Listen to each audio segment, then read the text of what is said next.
Good morning. It is officially kind of sort of one of my days off. And I posted a TikTok earlier today because I have literally not had any time for myself. Oh, sorry, baby.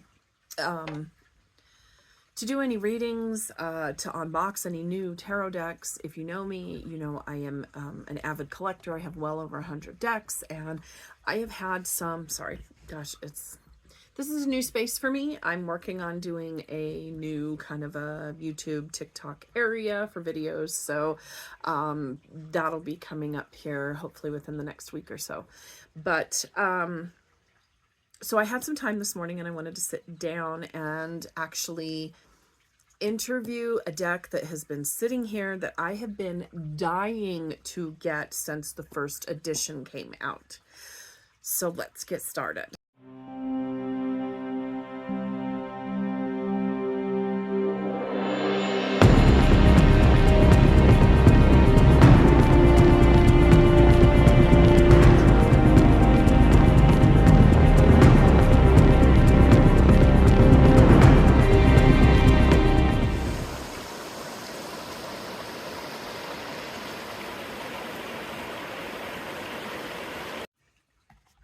This is the deck I'm talking about.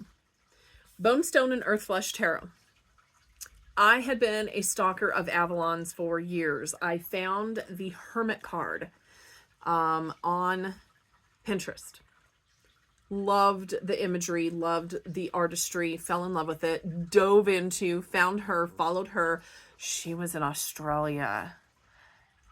The cost of shipping from Australia to the United States was almost as much as the deck was, and I just could not bring myself to do it. Every single time she released one, it sold out, usually within minutes, sometimes an hour, and they were gone. So I had to, when I found out that she was doing like this is a second edition. This isn't her first edition. This is like a re-release, but she partnered up with Blue Angel, the publisher, and now they're available stateside.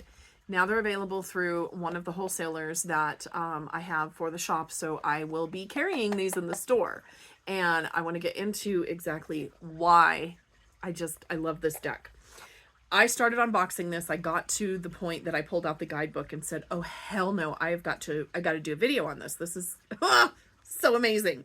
So it's a nice box. Inside it says, this is a world between worlds, a place of discovery, redemption, damnation, and self-realization. How will you weave your story? Very nice box. Has your ribbon to pull everything out, but like I said, this was why. This is a 383 page guidebook, and it's in color. Like, it's not black and white. It's heavy. So it came with that. Here is the deck. Here's the back of the cards. I thought, you know, I always worry when people go with a publisher and republish decks because the quality of the decks usually, you see it. These are nice, thick cardstock. They did really well on the print. Everything is lined up. It seems like this is going to be a wonderful, wonderful deck. So in the price range of the 30s for retail cost, I honestly think this is well worth it. I have decks that were worth more than that provide less. So I want to just thumb through here. I want to keep this minimal today as I am just doing a kind of an unboxing. Get you familiar with the deck. I will probably get on in a week or so, maybe next week, and actually do a reading. We have Beltane coming up. We have the blue moon at the end of May. So we have some nice astrological stuff coming through, the turning of the wheel. And I just wanted to sit down and do a reading, but of course I don't get to do that because I want to share what I found before I do it. So here we go. Oh, I want to start from the beginning. So the card on the front of the cover is the Fool. You have that beautiful, gives me Alice in Wonderland, diving down the rabbit hole and beginning the journey. But the color, the contrast on these cards are absolutely gorgeous. The Magician, the gray one. The Dragon in the middle, the Creation. I mean, the cards, they're beautiful. The High Priestess, and she has her own phrases. I don't say phrases, but names of the cards. She's keeping this very Rider-Waite traditional, but she has like Lady of Leaves for the Empress. And I'm going to kind of flip through the Hierophant. The grandmother is the Hierophant, like the medicine woman. I love that. Earth, or Sky and Earth for the Lovers. The Chariot got me. It was very gypsy, very the Traveler. And Strength was beautiful because of the upper and lower battles that you see going on in the card around her. So many battles, so many inner and outer battles that we fight. And I seen that in the card. I haven't read any of her definitions or anything yet. We have the Hierophant, or the Hermit.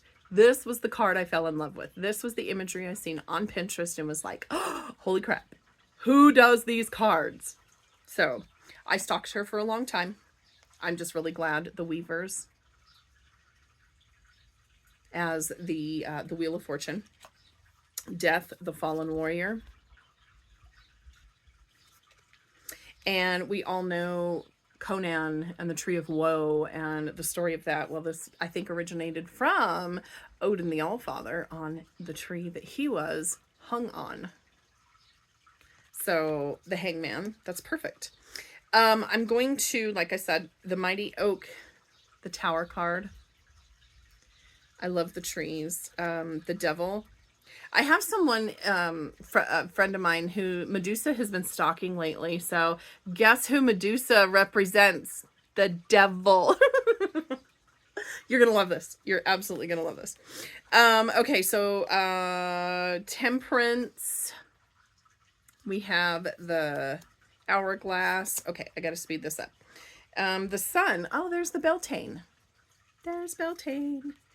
Let's see. Okay, the Bruxa was an extra card that was in here. If I have time, we'll do a reading on that one. The World and the Ace of Swords.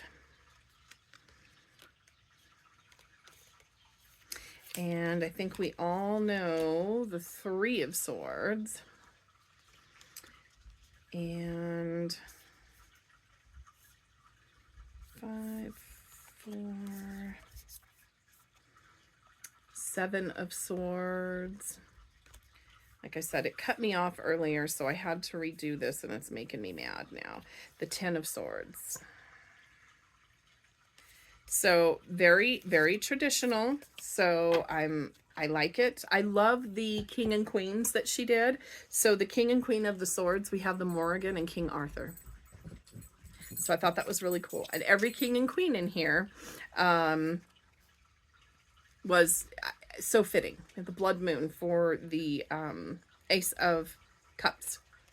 Kindred Spirits for the Two of Cups.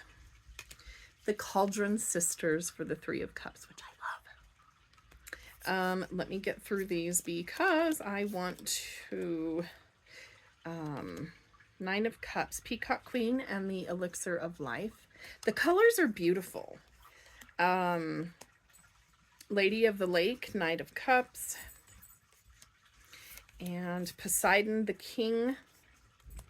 Then we have the Ouroboros as the Ace of Wands. 5 of Wands. Like I said, I'm trying to get through this. The Blade Witch, the 7 of Wands. The 8 of Wands, that fast-moving energy. And the 10 of Wands, you remember him carrying all those staffs? That's definitely carrying the weight of other people's shit. We have Marie Laveau as the Queen of Wands, and we have the Sun God Ra as the King of Wands. Then we get into the Pentacles, and we have the Ace of Pentacles, something rising from the death here.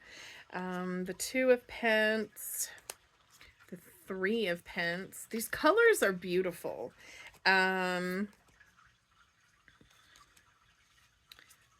of Pence. Ten of Pence. Dionysus is the page. Lilith as the knight. Baba Yaga as the queen, and the Green Man as the king. So that gives you a quick refresh. I wanted to read the Brooks here because that seemed to be a extra card. Come on, where you at?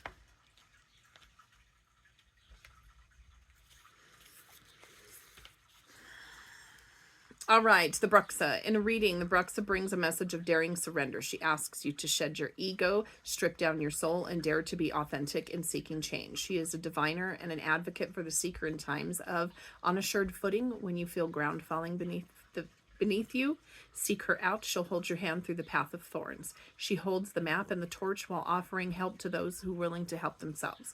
She holds the Temperance card in her hand, reminding you that self-improvement, empowerment, reflection take time. To receive, you must be willing to sacrifice. So there are, at the beginning, you have spreads, you have ways that she will talk to you through, like rituals of setting the deck up, getting to know the deck. I will be doing an interview myself and a reading. I couldn't wait to dive into this. So I hope that if you're interested, maybe you'll check with the shop. If not, it's okay. I'm sure they have them online everywhere too. I'm just really glad that she's selling them, decided to work with a publisher and get them stateside, because there were so many people that wanted to get the deck, but literally they would sell out in minutes anytime she released them. So anyway, really quick recap. Bone Stone and Earthflesh Tarot. It's up there on my list for tarot cards for sure. So anyway, I will get back with you guys in a week or so, and maybe we'll get into a reading, but just wanted to get this out here and show you, and I hope you guys have a great Monday.